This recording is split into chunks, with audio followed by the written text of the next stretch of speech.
دختری تنها. چند فرزند داره؟ 4 تا فرزند دارم، 1 بچه و 3 دختر. 1 بچه و 3 دختر. بچه‌تون در مسکو کار؟ بچه ما 8 سال شده همونجا کار میکنه. قطعی زن دو کودکش هم کم یاردم میکنه. یاردم. 3 دختر دیگه داری؟ 3 دختر دیگه دارم. یه دخترم اینمی 3 کودک قطعی وزی 1 سال شد خونه رچیدگی اومدگی.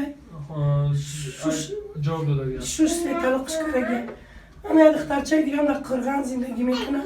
آیا 6 رفتگی. گذشتگی. انا یه دختر دیگه هم خیلی سال زندگی داره، زندگیش ساز. شما خودتون چیکار میکنید؟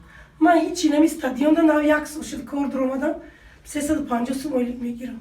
اینمی میدانچه سپورتی ده. دخترچه‌تون کار؟ دخترم کار نمیکنه. دختر یه بچه داره. بچه‌ش چند ساله؟ بچه‌ش 1 ساله.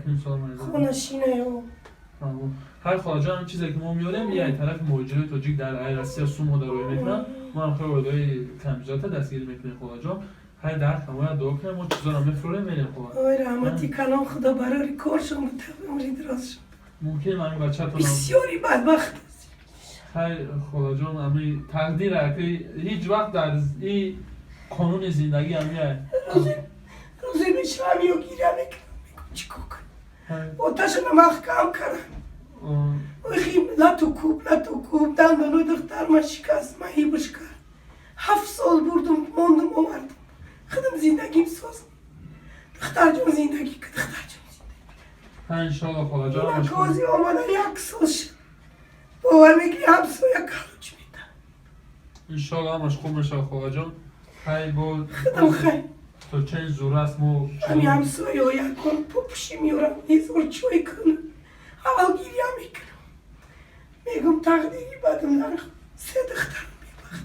بینه نکنه خدا جان. یه همش نصیب بر میسو چیزی که بشه کسل مخیده ای فکر خیالی فرزند داره کسلی قنشیدم این آوازم زبون انشالله همش خوب میشه. خیلی خدا جان سبسمت کنه. مالش از آرام مفروله میریم. رحمتی کلانی خدا برای کارتون بتاوه. من خدا جان. خدا برک.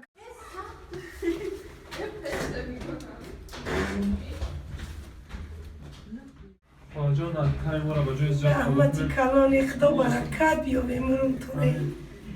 همی سگره کنیم برای شما در نظر گرفته در صد زیاد کنه بچه جان. انشالله خیر بود. تا چند زور است انشالله گوشه بیاردن. زور احمد.